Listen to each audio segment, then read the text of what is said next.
episodes back, we mentioned that the FAA has put out an NPRM, which is a notice of proposed rulemaking. And this proposal is over 150 pages long. Well, we've looked into the proposal and are very concerned about what we read, right, Fred? Well, the new proposal will basically kill drone industry as we know it, as well as all RC hobbies, including aircraft. Yep. The new rules go into effect. You will no longer be able to fly your existing aircraft and might just as well throw them away. There is an FAA public discussion link online, and we will now post the link we're gonna put it here in the show, and it'll be in the show notes and on YouTube, and urge you to go out and indicate to the FAA that you're opposed to these heavily restricted new rules. Yeah, and we're going to go over some of these for you here just to give you an idea, but we do urge you to go out there, download it, read this for yourself. There are also other videos out there that people have posted, and I think there's information from DJI, Unique, and some of the other drone manufacturers. Well, the most restrictive new rule would require all remote aircraft weighing more than half a pound to broadcast its location information, including altitude, a unique ID, etc.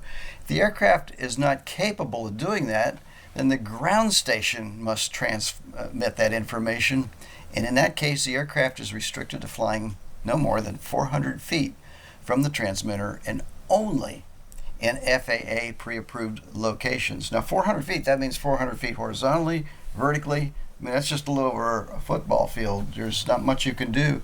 And can you imagine in these locations how many people are going to be gathering and trying to fly? Right. And none of the current drones or transmitters can do this. It's unlikely that they will be retrofitted to do so. Or even if you wanted to, can you? And even if for some reason you're able to, the additional expense will be incurred for the hobbyist, enthusiast, and even the professional, especially the professional, which may have multiple aircraft. A financial burden on a law-abiding hobbyist. I'm a professional pronunciator. Don't try this at home.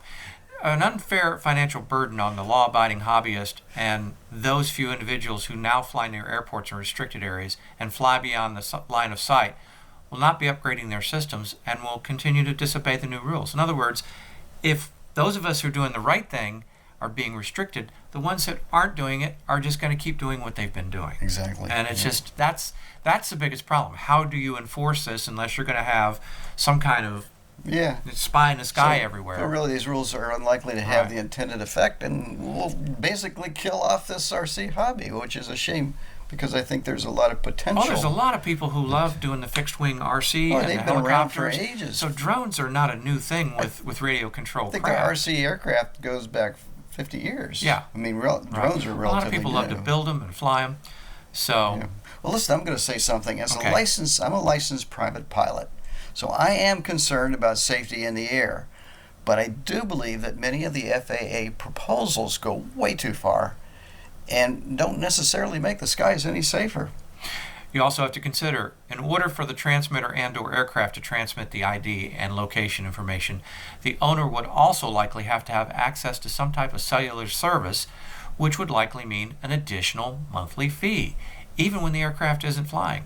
In addition, if you live outside the U.S., be aware that if FAA adopts these new rules, more than likely the country you live in will soon follow. Yeah, so just because you don't happen to live in the U.S., just consider that if this goes through, the chances are it's going to spread to other countries as well.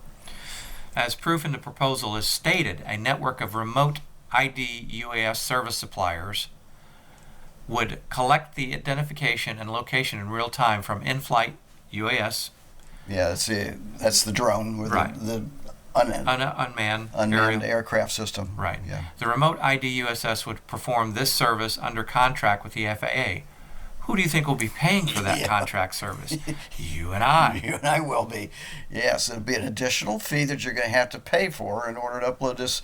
And so let me read some of the sections that we've got here. Okay. Another section says, this is a quote, standard remote identification UAS, and again, that's unmanned aerial system, would be required to broadcast identification and location information directly from the unmanned aircraft and simultaneously transmit that same information to a remote ID USS through an internet connection. Limited remote identification UAS would be required to transmit information through the internet only with no broadcast requirements. However, the unmanned aircraft would be designed to operate no more than 400 feet from the control station. So consider, what if the system's down or you're in an area that you can't No get internet. the service? Yeah. Yeah. Well, for existing UAVs, for those limited exceptions, which include certain amateur-built UAS and UAS manufactured prior to the compliance date, Which is ours.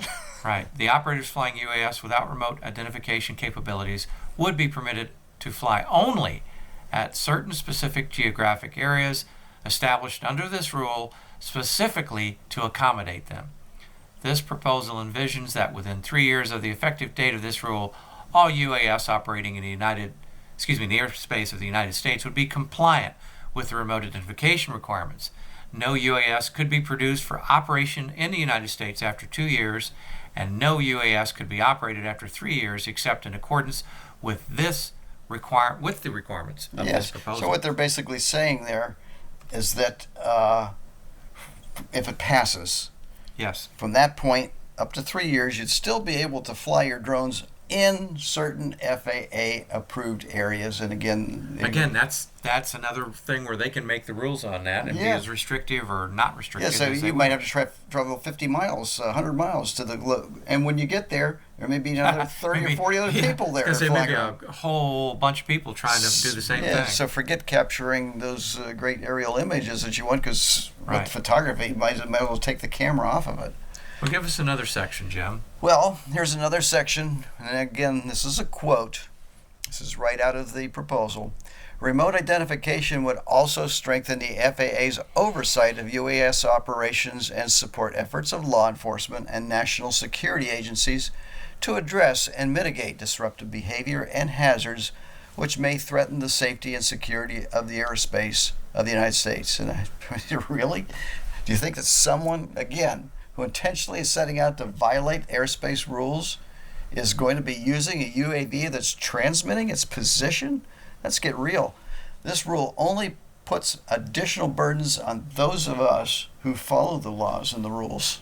Well, furthermore, quote, under the proposed rule, a person operating a UAS in the airspace of the United States would have to meet the remote identification requirements in one of 3 ways, depending upon the capabilities of the UAS on or before the 36th month after the effective date for the final rule. Standard remote identification UAS proposals of this proposed rule, a standard remote identification UAS is a UAS with remote identification equipment capable of both 1, connecting to the internet and transmitting that internet connection to a remote ID USS, and 2, broadcasting directly from the unmanned aircraft. Yep. Wow. They're not expecting much, are they? No, and if you're in an area where there is no cellular internet connection, well, you're screwed. I guess you basically can't fly. Right. And you'd have to consider that a person could operate a standard remote identification UAS only if, 1, it has a serial number that is listed on an FAA accepted declaration of compliance. 2, its remote identification equipment is functional and complies with the requirements of the proposed rule from takeoff to landing. And 3, its remote identification equipment functionality have not been disabled. Again, so those of us who are doing the right thing would have to go through all these different hurdles, gyrations, whatever you want to call And it. expense. And yet, the ones Additional that expense. wanted to do this illegally would not care. No. Nothing would be turned on. They would probably be using older units that don't have that and doing whatever they want, whenever they want anyway. The problem is that the only reason we've noticed that there are a few people that have done the wrong thing is because they've flown in areas that were heavy enough with commercial air traffic that it became an issue, it became a problem.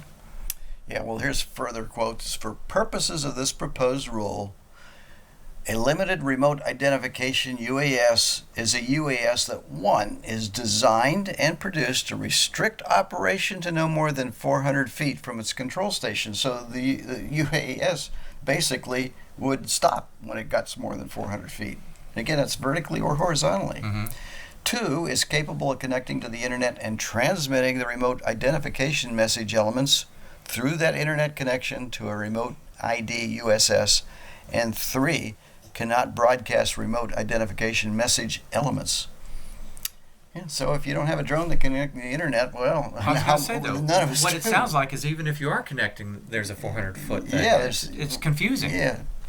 Well, I mean, you're going to have to stay within 400 feet of the transmitter. yeah, an area would be established for, or eligible for establishment as an FAA recognized identification area if it's a flying site that's been established within the programming of a community-based organization recognized by the administrator, which I assume means the FAA, which means, too, that these areas where you can supposedly fly if you don't have the proper requirements, means they'll probably be charging you to use that particular area, because they're going to have to maintain and, I mean, just like these RC pilots for the planes that have these fields, they pay for that privilege. So now we're going to have to do that. Well, imagine what that's going to be like. No more interesting videos or photography for, Yep. you know, and we've seen some breathtaking stuff taken with that. Yep. You will likely have to pay to fly in these areas with dozens of other pilots.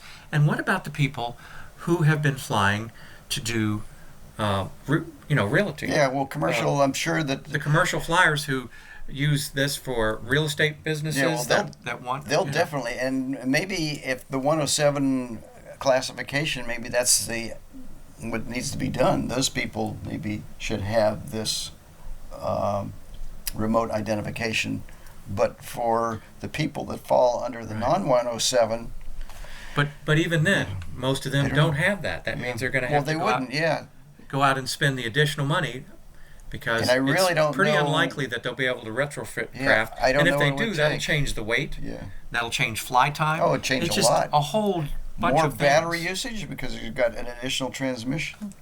Yeah, the transmitter and everything. Yeah, well, So- we could go on and on and on, but Yeah. we really suggest you check out the new proposals yourself. Go to the FAA site, add your comments. But remember, you have to do this before March 2nd, because that's the deadline for the public comments. Right. And it's going to be in the show notes, but should we put the We're going to put it right here. right there We're again? Put the in the address? notes. We want you to leave your comments below here and let us know what you think, or send us an email. I'm Jim at the Photobug. And Or Fred at the Photobug. so again, .com, of time course. is growing short. You need to do this right now. So if you're a potential drone pilot or your current drone pilot, this is very important. So And please, like I said, it's not just do drones. it. RC, anybody flying Yeah. unmanned air systems. Correct. So go do it. please Let the FAA know. let them know. And I agree with Jim that we probably need a certain amount of oversight, but not this much. I think this is going too far. So, yeah, let them know. Thank you.